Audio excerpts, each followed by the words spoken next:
Dr. Aisha Morgan had always found solace in the intricate language of plants. Her garden wasn't just a collection of flowers and shrubs, it was a living laboratory, a vibrant tapestry of carefully cultivated specimens, some rare, some genetically unique, each one a silent testament to years of meticulous research. This modest backyard in what she had hoped would be a peaceful suburban enclave called Willow Glen was where she conducted the quiet, groundbreaking work that defined her life. The first violation was a letter, cold and impersonal, from the Willow Glen Homeowners Association, signed by a Mr. Richard Sterling, its president. It referred to her meticulously curated research garden as an overgrown and unsightly patch of weeds, a neglected blemish that was detrimental to community aesthetic standards. It demanded immediate rectification, which in HOA speak meant obliteration. Aisha had read it with a sigh, dismissing it as the uninformed grumbling of a petty bureaucrat. She had more pressing matters, a critical phase in her research, with several plant lines nearing a breakthrough. She underestimated Richard Sterling's aggressive ignorance. A week later, Aisha walked into her backyard with her morning tea, expecting to greet the dew-kissed leaves of her prized Encilia romarensis, a species she had painstakingly crossbred for drought resistance. Instead, she was met with a scene of utter chemical devastation. Every plant, every single meticulously nurtured specimen, from the rare medicinal herbs to the genetically modified food crops, was wilted, yellowed, and dying. A harsh, acrid chemical smell hung heavy in the air. Someone had drenched her entire garden, her life's work, in herbicide. The teacup slipped from her numb fingers, shattering on the patio. A cry, raw and anguished, tore from her throat. This wasn't just vandalism, this was an assassination. Years of research, irreplaceable genetic lines, potentially millions of dollars in scientific value, all gone, turned to a toxic mush. What kind of monster would do this? The answer came blaring through the neighborhood later that day. Richard Sterling, perched on his golf cart like a tin pot dictator, was making his rounds with a loudspeaker. "Attention, Willow Glen residents," his voice boomed, dripping with self-congratulatory authority. "You'll be pleased to see that the unsightly weed patch on Elm Drive has been addressed. We will not tolerate lazy homeowners who let their properties become overgrown eyesores, dragging down our neighborhood's reputation and property values. This HOA is committed to maintaining beauty and order." Lazy? Eyesore? Aisha stood amidst the ruins of her garden, her heart a cold, hard knot of grief and fury. He was taking credit for this atrocity. He had ordered this. He was boasting about destroying what he couldn't even begin to comprehend. The sheer, unadulterated barbarity of it was staggering. Can you imagine the pain of seeing your life's work not just destroyed, but then publicly mocked by the very person who ordered its destruction? The HOA, under Richard's gleeful direction, then launched a social media campaign. They posted before and after photos. A before shot of Aisha's thriving, albeit unconventional garden, which they labeled the jungle neglect, and an after shot of the now dead, chemically scorched earth, labeled order restored, thanks to your HOA. The comments section was a predictable horror show of ignorance and prejudice. About time someone cleaned up that mess. She should be ashamed of herself letting it get like that. What kind of person lives in filth like that? Interspersed, of course, were the usual racist undertones about those people not knowing how to maintain a proper home. Aisha, a woman of science, a woman of evidence, began to meticulously document everything. Wearing protective gloves and a respirator, she took soil samples, carefully collected snippets of her dying plants, her movements precise and deliberate despite the tremor in her hands. Neighbors watched from behind their curtains, some with pity, most with a kind of fearful suspicion, poisoned by Richard's narrative. They saw a woman acting strangely in a ruined yard. They didn't see a world-renowned scientist gathering evidence of a crime. She remembered a brief, polite conversation with Richard a few weeks prior, when he'd first made a comment about her unusual gardening methods. She had tried to explain, in simple terms, that it was a research garden containing unique botanical specimens. He just smirked and said, "Looks like a bunch of weeds to me, lady. This is a respectable neighborhood." That conversation now felt like a chilling prelude. The final, outrageous blow came in the form of another official HOA letter. This one, penned in even more self-righteous tones by Richard, declared her property in violation of multiple community covenants regarding landscaping and maintenance. It detailed a litany of supposed offenses, culminating in a demand for a $10,000 fine to cover the HOA's costs in rectifying the nuisance, the cost of the herbicide and labor to destroy her garden, and as a penalty for her willful neglect. If the fine was not paid within 15 days, the letter threatened further legal action, including liens on her property and forced compliance. $10,000. They destroyed her irreplaceable research, a project with implications for global food security and environmental science. And now they wanted her to pay them for the privilege of that destruction.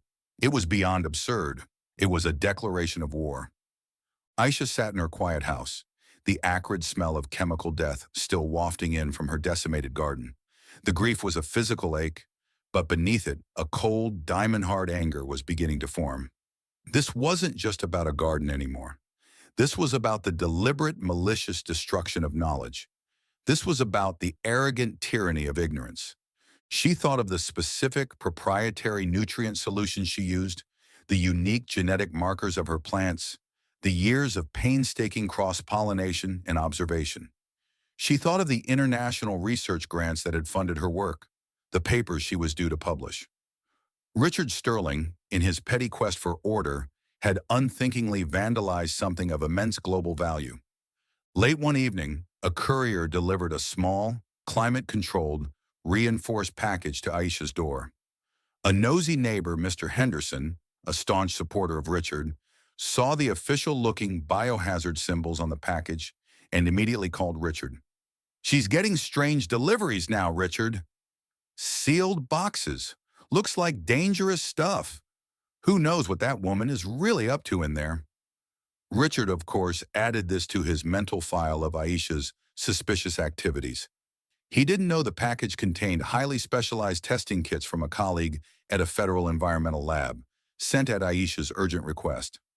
Dr. Aisha Morgan, Nobel laureate, pioneer in plant-based carbon capture, was not a woman to be trifled with. Richard Sterling had mistaken her quiet dedication for weakness, her academic focus for passivity. He thought he was dealing with a lazy homeowner he could easily bully.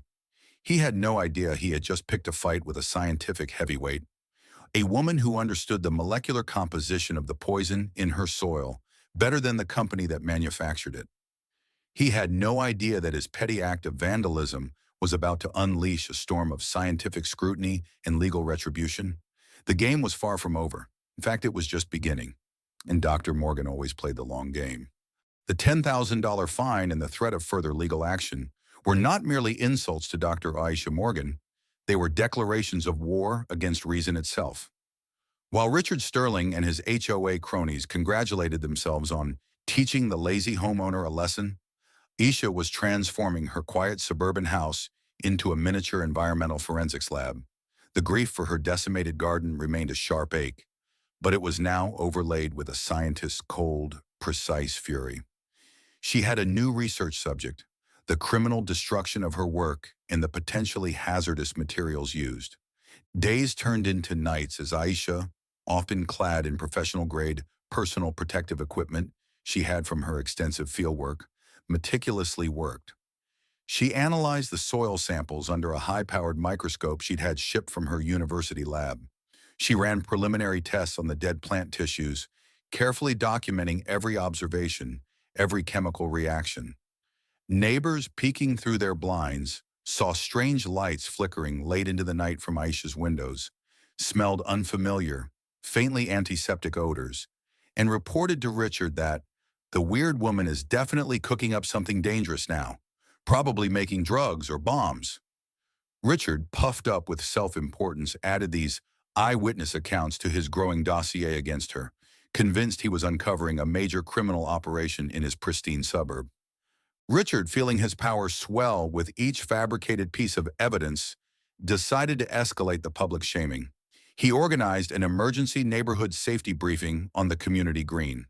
"Friends, neighbors," he boomed, his voice amplified by the same cheap loudspeaker he'd used to slander Aisha.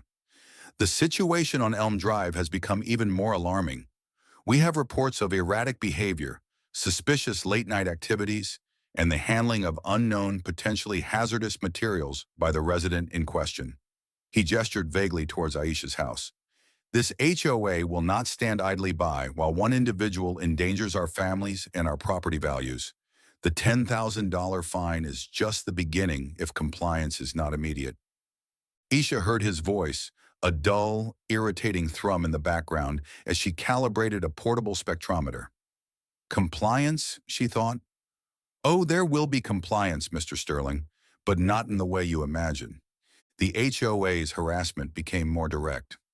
Richard, sometimes accompanied by a thuggish-looking HOA board member named Gary, who seemed to enjoy the intimidation aspect, would make unannounced property inspections.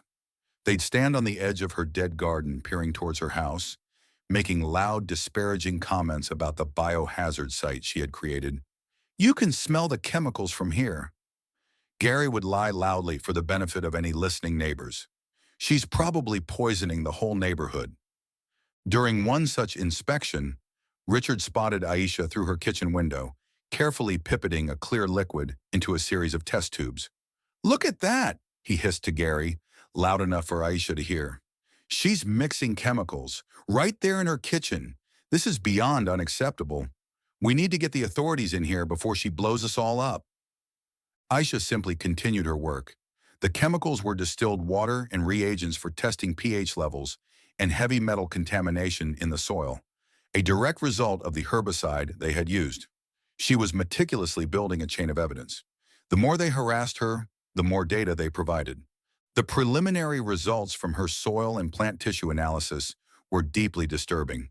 The herbicide used wasn't a standard, commercially available weed killer. It was a highly aggressive, broad-spectrum defoliant with several chemical markers she didn't immediately recognize. Markers that hinted at industrial-grade, possibly restricted or even banned substances. This wasn't just careless vandalism. This was potentially a serious environmental crime. She made a series of discreet, encrypted video calls, not to friends or family, but to former colleagues. A renowned toxicologist at the Environmental Protection Agency, a specialist in chemical forensics at a leading European university, and a contact within the FBI's Environmental Crimes Unit she'd once collaborated with on an international case involving illegal pesticide dumping. She spoke in careful scientific terms, sharing her initial findings, chromatograms, and spectral analysis data. "I have a situation here," she'd say, her voice calm but underscored with urgency. "Significant phytotoxicity, unidentified organochlorine compounds, possible soil and groundwater contamination. I need independent verification and expedited analysis." One afternoon, a specialized hazardous materials courier, wearing a full-body Tyvek suit and respirator, arrived at Aisha's house to collect a carefully sealed and documented set of samples she was sending for independent third-party lab verification. Mr. Henderson, Richard's most zealous informant, nearly had a conniption. He snapped photos with his phone from behind his rose bushes, then ran to Richard's house, breathless. "Richard! Richard! You won't believe it! Men in hazmat suits! They're taking barrels of toxic waste out of her house! It's worse than we thought! She's running a chemical dump!" Richard was ecstatic. This was the smoking gun. "Hazmat suits! Toxic waste!" he chortled. "She's finished.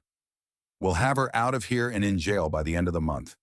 He immediately called an emergency HOA board meeting to share this irrefutable proof of Aisha's criminality and to draft the final notice for the tribunal where they would levy the fine and vote on further sanctions.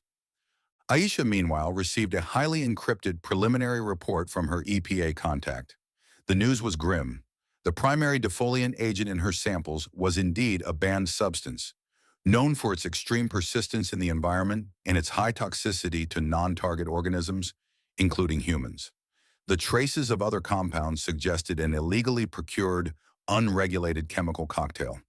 "Aisha," her contact had said, his voice grave, "this isn't just a local HOA dispute. This is serious. The FBI's ECU is already being looped in officially based on my preliminary flag. Where did this stuff come from? Aisha now knew the stakes were far higher than just her garden or a $10,000 fine. This was about public safety, environmental law, and a level of criminal recklessness that was staggering. Her personal grief was now eclipsed by a scientist's outrage and a citizen's sense of duty. She tried one last time to appeal to a sliver of reason. She saw Mrs. Peterson, a quiet neighbor whose cat often roamed the neighborhood, tending her own small flower bed near the property line. "Mrs. Peterson," Aisha said gently, approaching her fence line, "I don't want to alarm you, but I have reason to believe the chemicals used on my garden may have contaminated the surrounding soil. It might be wise to keep mittens indoors for a while, and perhaps avoid letting children play near this area until we know more." Mrs. Peterson looked startled, then scared. Before she could reply, Richard Sterling, who seemed to have a sixth sense for any interaction involving Aisha, was marching over. "What are you doing, Morgan? Threatening your neighbors now? Trying to spread panic with your lies about contamination?" "Mr. Sterling," Aisha said, her voice dangerously calm, "the substance used on my property was not a common garden herbicide. It was a highly toxic, potentially illegal chemical cocktail. I am advising caution as a matter of public health." "Nonsense," Richard blustered. "It was perfectly safe weed killer, administered by licensed professionals. You're the one creating a hazard with whatever you're brewing in your house. We all saw the hazmat team." He then turned to Mrs. Peterson. "Don't listen to her, Margaret. She's just trying to scare you to get out of paying her fines. She's a liar and a troublemaker." Mrs. Peterson, thoroughly intimidated, scurried back inside. This, Aisha realized, was the absolute depth of their willful ignorance. He wouldn't listen to facts, wouldn't consider evidence, wouldn't entertain even the possibility that he had made a catastrophic mistake. His arrogance was a shield against reality.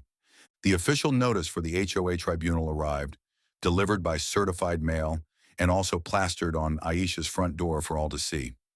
It was a masterpiece of self-righteous, legalistic jargon, accusing her of everything from willful endangerment of community aesthetics to creation of a hazardous waste environment and refusal to comply with lawful HOA directives. The $10,000 fine was prominently featured, along with threats of daily escalating penalties, property liens, and forced remediation of her land at her expense. The tribunal was set for the following Wednesday. This was to be her public trial and sentencing, orchestrated by Judge Richard Sterling himself. Aisha read the document, a grim smile touching her lips. She picked up her phone. "Brenda, it's Aisha Morgan. They've scheduled the main event, Wednesday evening. Yes, the preliminary lab reports on the compound are confirmed by 3 independent sources, and the chain of custody for the samples is impeccable. My contact at the FBI's Environmental Crimes Unit also has everything." He said, and I quote, "This is going to be explosive. I think it's time we RSVP'd." She then carefully selected a small sterile glass vial from her lab supplies and placed inside it a single wilted leaf from one of her dead research plants. A leaf that now held the key to a far bigger story than Richard Sterling could ever have imagined. The Willow Glen Community Clubhouse was a pressure cooker of anticipation and ill will. Richard Sterling, preening at the head table, surveyed the packed room with the smug satisfaction of a petty emperor about to deliver a public flogging. His loyal HOA board members sat beside him, looking important.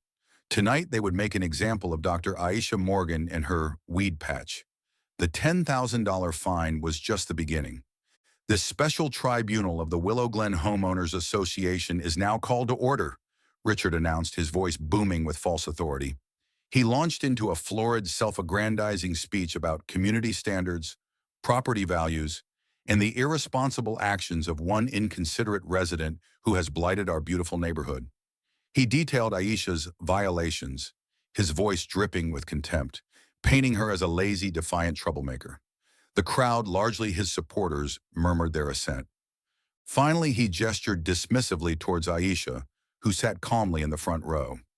She was dressed in a simple, neat pantsuit and held a small, sealed glass vial containing a single, withered brown leaf, along with a slim laptop. "Doctor," Morgan, Richard said, drawing out her name with a sneer, if you even are a doctor of anything legitimate, the HOA has deliberated. We find you in gross violation.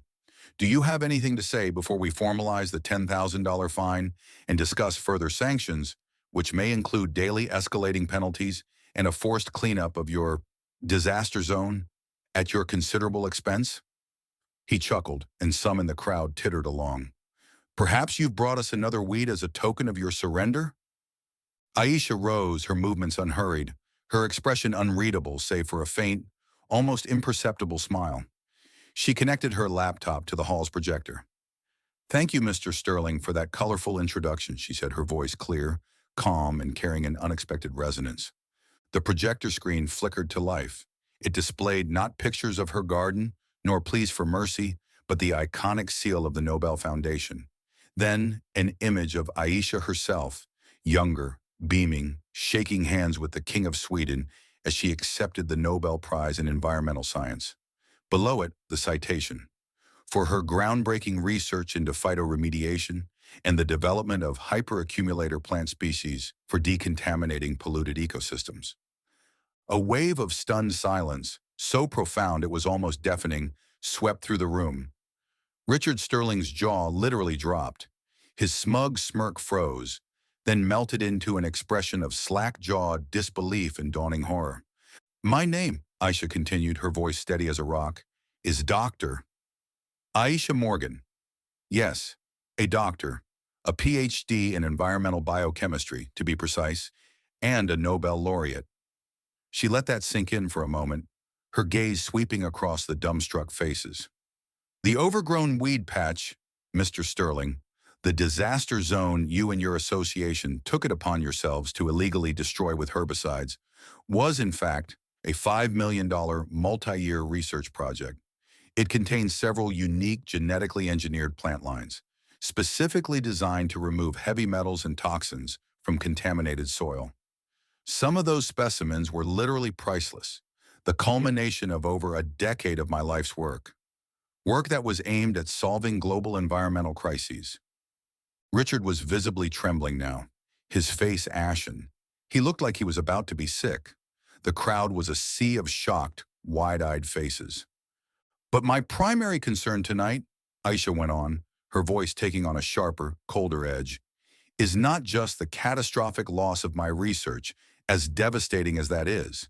It's what your hired hands used to destroy it. She held up the small glass vial containing the withered leaf. I am a scientist, Mr. Sterling. I analyze things. I took samples from my dead plants, from the soil. I ran tests. She clicked her laptop. The screen changed to show a complex chemical structure, then a series of tables with toxicity data. The primary defoliant used on my property, authorized by you in this HOA, was not some common over-the-counter weed killer. It was a chemical cocktail containing high concentrations of hexachlorobenzene and dinoseb. For those of you unfamiliar with these compounds, she said, her voice dripping with iciest sarcasm, hexachlorobenzene is a highly persistent organic pollutant, a probable human carcinogen, banned for agricultural use in the United States since 1984.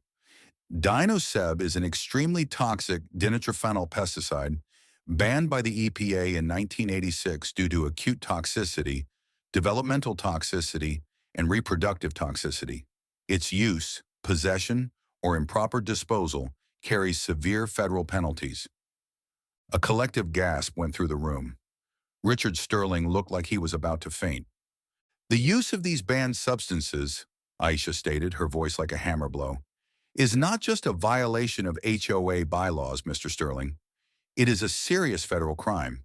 It has resulted in the hazardous contamination of my property and potentially poses a risk to the surrounding environment and the health of this community, including your children and pets.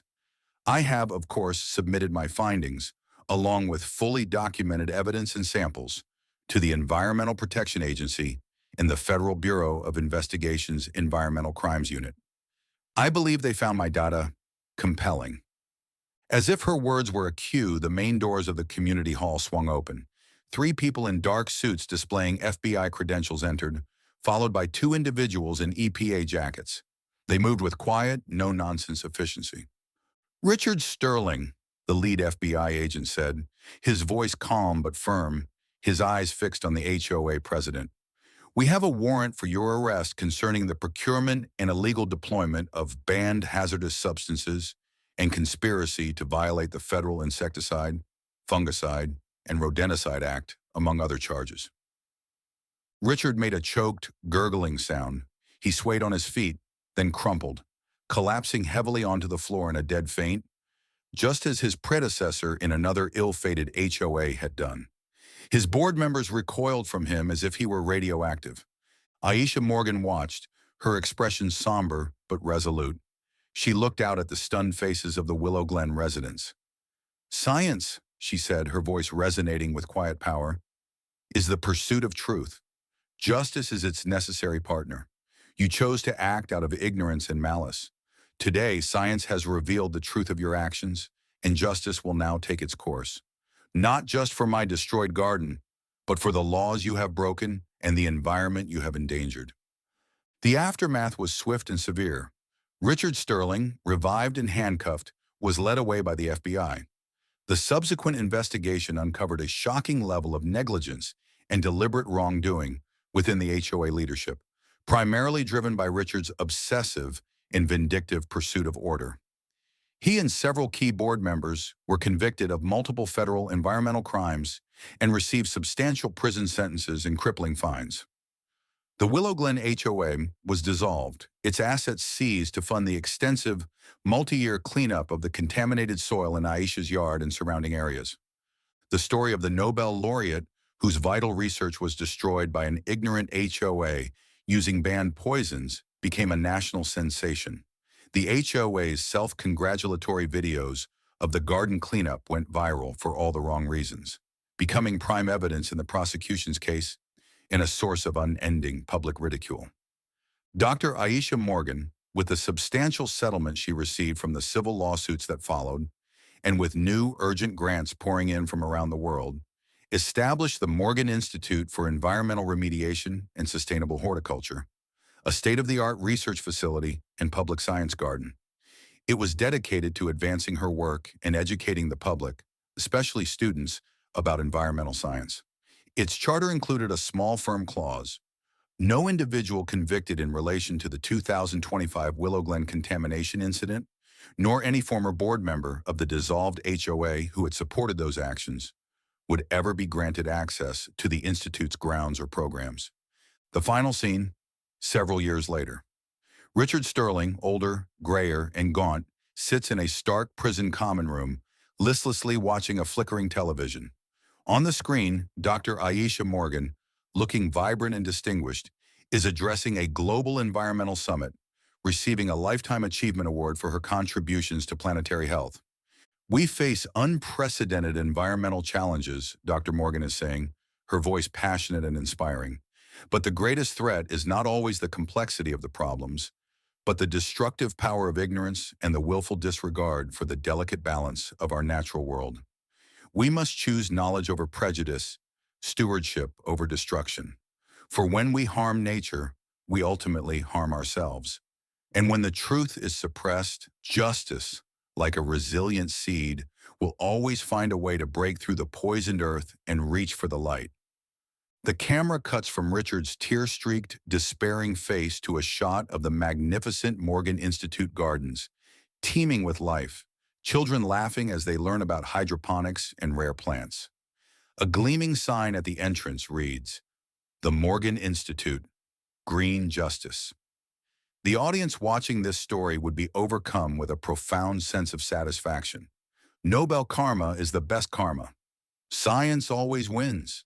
She turned poison into progress. The victory was not just Aisha's. It was a victory for science, for nature, and for justice itself.